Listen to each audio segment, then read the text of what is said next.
Olá, tudo bem com vocês? Antes de mais nada, gostaria de agradecer ao Hospital CEPOG pela oportunidade e cumprimentar a diretoria executiva, o comitê executivo, os colaboradores e os convidados pela realização da primeira semana interna de prevenção de acidentes de trabalho com o tema Saúde 360 graus. Talvez uma das primeiras perguntas que vocês gostariam de ver respondida é: quem sou eu? Meu nome é Luiz Eduardo Ferreira Bianchi. Pode me chamar só pelo sobrenome, Bianchi, talvez fique mais fácil a gente se encontrar. Sou professor universitário e sou consultor em modelos de gestão de excelência e trabalhando com vocês há já um ano e pouquinho, juntos, em busca da melhoria nesse período que o hospital está em desenvolvimento, em plena ampliação, tá bom? O tema que eu resolvi falar é saúde financeira, tá? E vou dar ênfase na questão de tempos de crise. Por que tempos de crise? Durante esses períodos, seja ele de guerra, seja ele de pandemia, como a gente está passando agora, alguns mecanismos são disparados dentro da vida econômica do país e a nível até global, mundial. Tá?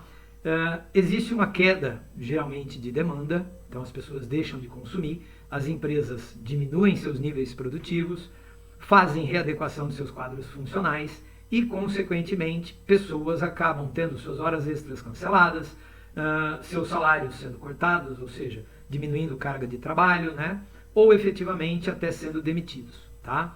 Isso daí prejudica, em efetivo, o que a gente chama de salário. Tá? Então ele pode ter reduzido em função de uma redução de horas ou até mesmo uma diminuição de horas extras, ou até pode ter cancelado em função de uma demissão, ou seja, algo mais profundo. Tá? Por outro lado, dentro da economia, essa escassez de produto e há uma demanda relativamente pequena, então as pessoas deixam de consumir, os produtos diminuem em quantidade, mas infelizmente eles acabam aumentando em preço. E isso acaba se transformando em algo conhecido como inflação. Tá? Então esse mecanismo da crise realmente dificulta a questão da saúde financeira. Então, por que nós precisamos basicamente do dinheiro? Para suprir nossas necessidades. E essas necessidades, a gente pode dizer que são muitas das vezes necessidades básicas. São saúde, por exemplo. Nós temos aí a questão da educação, temos a questão da segurança, lazer, alimentação, moradia, bem como mobilidade ou transporte. Tá? Tudo isso associado, a gente pode atribuir e dar o nome de qualidade de vida. Tá bom? Só que para isso acontecer, a gente tem que ganhar dinheiro. E qual seria o mecanismo que a gente pode ter para ganhar dinheiro? Basicamente, existem 4. Tá? Você pode ganhar dinheiro através de uma condição de herança, matrimônio, prêmio, você pode ganhar na Mega Sena, alguma coisa parecida, ou através do trabalho. E aí a gente costuma brincar. Como você não ganhou uma herança, não casou com ninguém rico e nem tampouco ganhou a Mega Sena acumulada, você vai ficar com a 4ª opção, que seria relativa ao trabalho. Você troca durante um período a sua mão de obra por um salário. Tá? E aí existe ainda uma divisão dentro do trabalho que a gente pode verificar o trabalho lícito e o trabalho ilícito. E aí já diz o ditado que o crime não compensa, então só nos resta a única opção, que é trabalho lícito. Acordar todo dia, cedinho, e defender através da troca da mão de obra por um salário equivalente. Tá bom? Então essa é uma das poucas formas que a gente consegue com facilidade, e às vezes nem com tanta facilidade, ganhar dinheiro. Tá bom? Basicamente, a gente poderia perguntar, como vai a sua saúde financeira? Se você puder olhar essa imagem, você vai perceber que ao lado esquerdo você tem uma pessoa bastante abastada e ao lado direito você tem uma pessoa em situação de rua que aparentemente não deve ser suficiente em suas posses, ou seja, não deve ter muito dinheiro, ou quase nada. Tá? Então, esses dois personagens, eles acabam não sendo importantes para a gente nesse momento do nosso estudo. Tá? A gente vai focar basicamente o que a gente chama de classe média, tá? Onde uma grande parte da população se encontra, e muitas dessas pessoas tentam aparentar aquilo que não tem ou aquilo que não são. Tá? E o que acaba acontecendo? No finalzinho do mês você tem um efeito chamado chuva de boletos. Tá bom? significa que você acabou gastando mais do que deveria e, tecnicamente, você vai ficar descoberto para sanar todas essas suas dívidas. Isso vai sendo acumulado e, com o passar do tempo, você passa a ter problemas, tá bom? Isso ganha um nome que é o endividamento, né? Aqui nós temos uma pesquisa bastante recente, 2001, aonde comenta, né, o endividamento das famílias bate novo recorde na pandemia. O que significa isso? 51% da renda acumulada das famílias, né, está em situação de dívida, tá bom? O dilema do dinheiro, o que significa isso? Existe uma condição onde a gente percebe estar ganhando cada vez mais dinheiro, ou seja, trabalhando em 1, 2, 3, 4 empregos, ou efetivamente você ganhando aí uma promoção, né, obtendo mais responsabilidades e depois efetivamente trabalhando por um salário maior.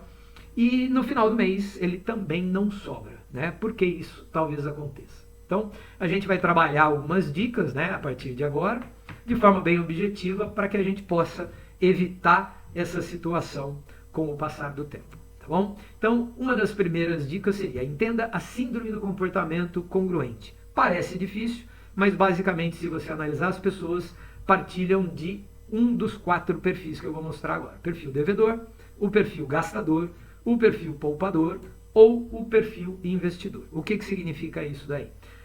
Dependendo da forma como você pensa, tá? Se você pensa que você é gastador, o que vai acontecer, né, como congruência, como consequência, digamos até assim. Se você pensa que você é gastador, você vai agir como uma pessoa gastadora. Se você pensa que é poupador, você vai agir como uma pessoa poupadora, tá? Infelizmente, existem algumas pessoas, tá, que se encontram em situação muito acentuada, com perfis não muito bons, ou seja, devedor e gastador, e precisam de uma ajuda, um suporte até psicológico. Então ele vai procurar, ou deveria procurar, um profissional que pudesse ajudá-lo de forma estruturada, né, a sair desses perfis não muito agradáveis, tendendo a perfis mais adequados, tá bom? Isso daí implica também em uma condição de equacionar receitas e despesas, né? O que significa isso? Se eu ganho 100, gasto 150, me falta 50. Se eu ganho 100, gasto 100, me sobra nada. Se eu ganho 100, gasto 50, me sobram 50 reais. O que significa isso, né? Nós temos basicamente 3 situações. A primeira, onde eu fico devendo, pode me levar a uma situação de plena angústia. A segunda opção, aonde é para mim indiferente, então eu terminei o mês 0 a 0. E a terceira opção, com o passar do tempo, eu consigo acumular valores, né? E esses valores vão ser multiplicados com o tempo, tá? Então você, 1, fica devendo, o 3, você tem dinheiro sobrando, e a condição 2, você acaba empatando, tá? Só que isso é bastante complexo, né? A gente tem que trabalhar muito bem essa questão de buscar o equilíbrio. Por quê? Você, de um lado, tem o extremo chamado avareza, e do outro lado você tem o outro extremo chamado perdularismo. Significa ou gastar tudo que tem, que seria o perdularismo, ou efetivamente gastar nada daquilo que você ganha, que significa a avareza, tá? Outra grande dica é evitar parecer rico, né? Evite parecer rico. Ou seja, não tente ser rico hoje com o dinheiro que você não tem. Essa imagem fica bastante clara, porque você vê um personagem, talvez você consiga até reconhecê-lo, né? O Steve Jobs, o dono da Apple, aonde você percebe que desde 1998 até 2010, nas palestras que ele dava, ele aparecia sempre com roupas muito parecidas, ou seja, uma calça jeans, um tênis, uma camiseta preta com suas mangas, né, arregaçadas. E no lado extremo, lado esquerdo, você vê o que a gente conheceu dentro da internet como o gordinho do outfit. O que significa isso? Teve uma época, 1 ano, 2 anos atrás, onde pessoas de pouca renda, né, insistiam em aparentar aquilo que realmente não eram, né, através das roupas. Então, efetivamente, aí ao lado você tem um conjunto, né, entre sapato, tênis, meias, todas as roupas que ele está usando, um valor de R$ 39.090, tá? Então isso é um grande problema, tentar aparentar o que realmente não é, tá? Nós temos aí uma condição muito crítica, né, aprender a poupar, né, a poupar cedo. Então a gente deveria incluir isso na vida das crianças, ensinar o que é poupar. Na verdade, poupar significa, né, parcela da renda que não é gasta no período em que é recebida e é guardada para ser utilizada em um momento futuro, tá? Significa você ganhar 1.000, gastar 600 e guardar, ou seja, poupar 400. Mas essa poupança, né, você vai guardar dentro do seu cofrinho, dentro do seu porquinho, né, embaixo do colchão, e esse dinheiro vai ficar parado com pouco ou quase nada de rendimento, tá? Então aprender a poupar é importante, mas mais importante do que poupar seria investir, tá? Então nós temos produtos no mundo, né, das finanças que você pode fazer um investimento em curto prazo, você pode ter investimentos em médio prazo e você pode ter investimentos em produtos de longo prazo. O que significa isso? Significa você destinar no mesmo espaço de tempo investimentos, né, em doses proporcionais para você usar no curto, no médio e no longo prazo. Significa você estar hoje investindo dinheiro para gastar daqui a 10 anos, ou seja, médio prazo. Ou de repente estar investindo hoje aquilo que você vai gastar daqui a 25 anos. E não simplesmente ter um investimento de curto prazo, onde você investe e tira, sempre você zera e nunca você vai criar um montante que cresça com o passar do tempo, tá? Isso é muito importante, né? A gente tem que entender o efeito do dinheiro no tempo. Então, quanto mais cedo você começar a investir, né, em produtos bons, você vai ter bons retornos mais cedo, né? E o oposto também é verdadeiro. Quanto mais tempo você demorar, menor vai ser a sua rentabilidade no futuro, tá? Então, isso é muito verdadeiro. Aqui você tem uma comparação, né, básica, aonde a linha verde significa você investir, né, R$100 por mês durante 30 anos a uma taxa de rendimento de 1% ao mês, tá? Então, ao final de 30 anos, você vai ter R$349 mil, sendo que se você só tivesse guardado dentro do seu porquinho, você teria R$36 mil. Então, ao longo do tempo, essa diferença se faz muito visível, tá? Tome muito cuidado com as armadilhas das compras, né? O que significa isso? Quando você ouvir as palavras urgência, escassez, antecipação, exclusividade ou prova social, fuja disso. O que significa isso? Se você ouvir as palavras compre agora, está quase acabando, tenha antes dos outros, foram feitas apenas tantas unidades, você vai parecer rico, significa que você está caindo em uma dessas armadilhas, tá? Então fuja disso daí. Muito interessante é isso que vem a seguir, que é a nossa dica de número 9. Aplique a tríade do sucesso. O que significa? Se você responder não a uma dessas perguntas, né, na sequência, então, por exemplo, quero um tênis. Tudo bem, quero. Preciso do tênis? Não. Opa, então não preciso, respondi negativamente, paro por aí. Se eu já tivesse respondido, quero o tênis. Não, não quero o tênis. Para. Então, respondeu negativamente a pergunta quero. Você quer o tênis? Não. Então para.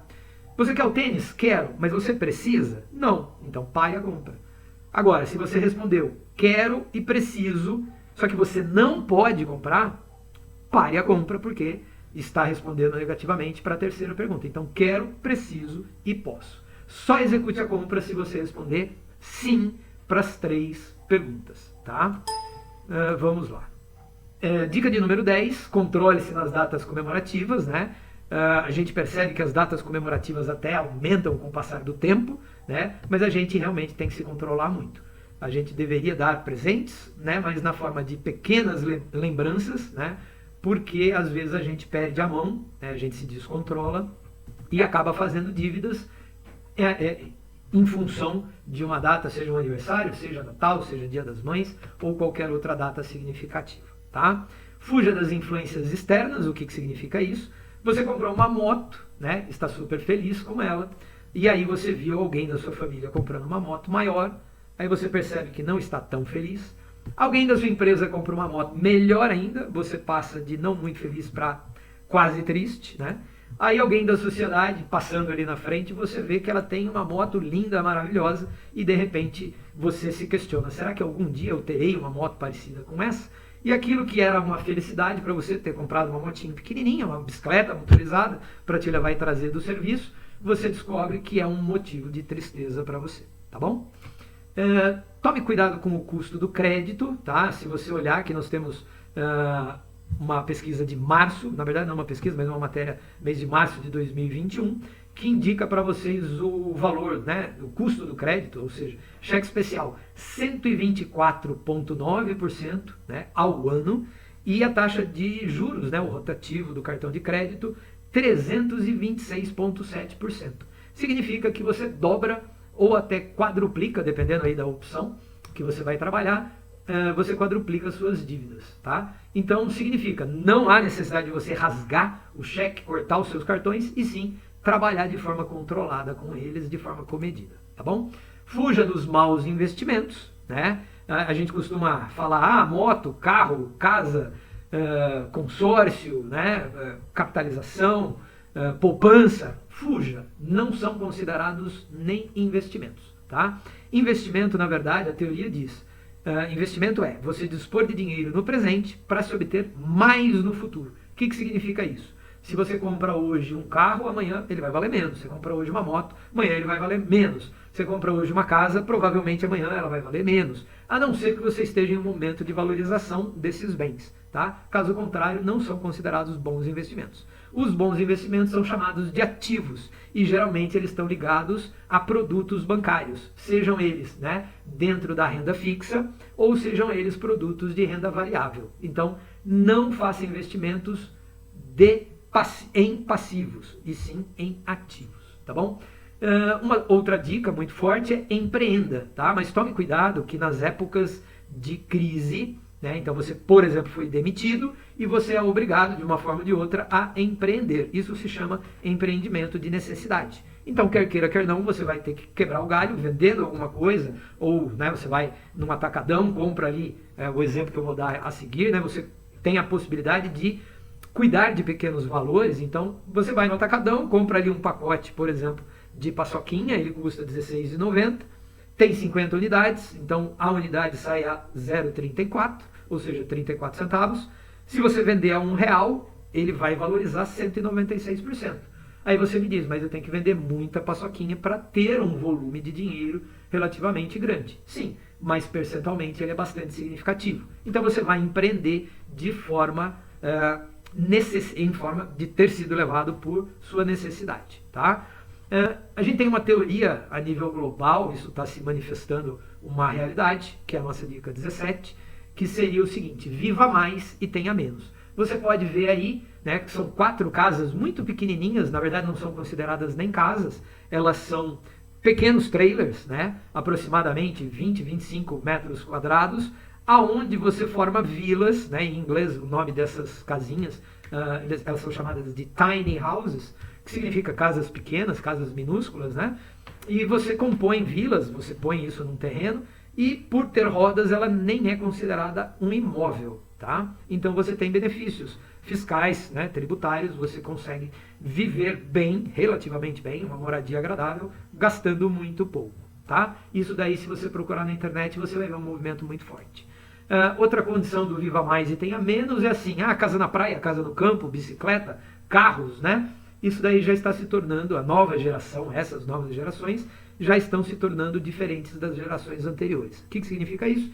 Nós não precisamos, eu não me enquadro nessa geração, mas a geração mais recente não precisa ter uma casa, não precisa ter um carro, não precisa ter uma bicicleta. Ela aluga por um tempo específico, né? E você vai perceber que hoje carros, né, você vai, por exemplo, na Porto Seguros, ela já faz locação por tempos maiores. Eu quero alugar um carro durante um ano, eu posso fazer um leasing, ou até mesmo uma locação para pessoa física, né, durante um ano, e não preciso pagar não preciso pagar o passivo chamado carro, tá? Então, a gente tem que fazer aí umas continhas e, na maioria das vezes, bem trabalhados, saem mais baratos você, ao invés de adquirir, você usar serviços. Tá? No final, a gente gostaria de buscar, sim, uma gestão de orçamento. O que significa isso? Você conhecer suas receitas, suas despesas, e aí você dividir as despesas em custos, né, fixos e custos variáveis para poder saber quanto vai sobrar para você poder investir e esse dinheiro crescer e deixar ele trabalhando para você em um futuro. Tá? Então faça, sim, um controle orçamentário bem apurado, tome bastante cuidado com tudo que você gasta, anote tudo e você vai perceber que com o passar do tempo você vai acumular capital. Tá? A dica de número 19, né, a gente diria, estabeleça um método e siga, né, com rigor e disposição. Ou seja, tenha disciplina. Não é de um dia para o outro que você consegue acumular capital de forma fácil. Tá? A gente tem que trabalhar arduamente para conseguir. E depois a última dica é viva bem, né? Aquilo que eu falei, na busca daquele equilíbrio entre a avareza, né? E o perdularismo, você vai oscilar buscando um equilíbrio. Ou seja, você vai ter uma boa casa, uma boa família, né? Você vai passear, você vai ter um bom carro, uma boa saúde, né? Você vai dormir bem. Isso daí é o que interessa no final das contas, tá? Então você tem que juntar para poder gastar com inteligência, sabedoria, tá bom? Vou deixar aí os meus contatos, fiquem à vontade. Em caso de necessidade, pode tirar as dúvidas. Eu estou aí toda quinta-feira no hospital, tá? Mas independente disso, ficam aí os dados para contato através de e-mail, através do Facebook, do Insta, né, o LinkedIn, ou até mesmo pelo WhatsApp. Tá bom, gente? Uma boa semana, né, de prevenção de acidentes, uma boa parte, divirtam-se, tomem muito cuidado. Vocês, mais do que ninguém, frente a um momento de pandemia, vocês estão na linha de frente, parabéns pelo trabalho e muito obrigado pela possibilidade de participar. Um abraço, até mais para vocês.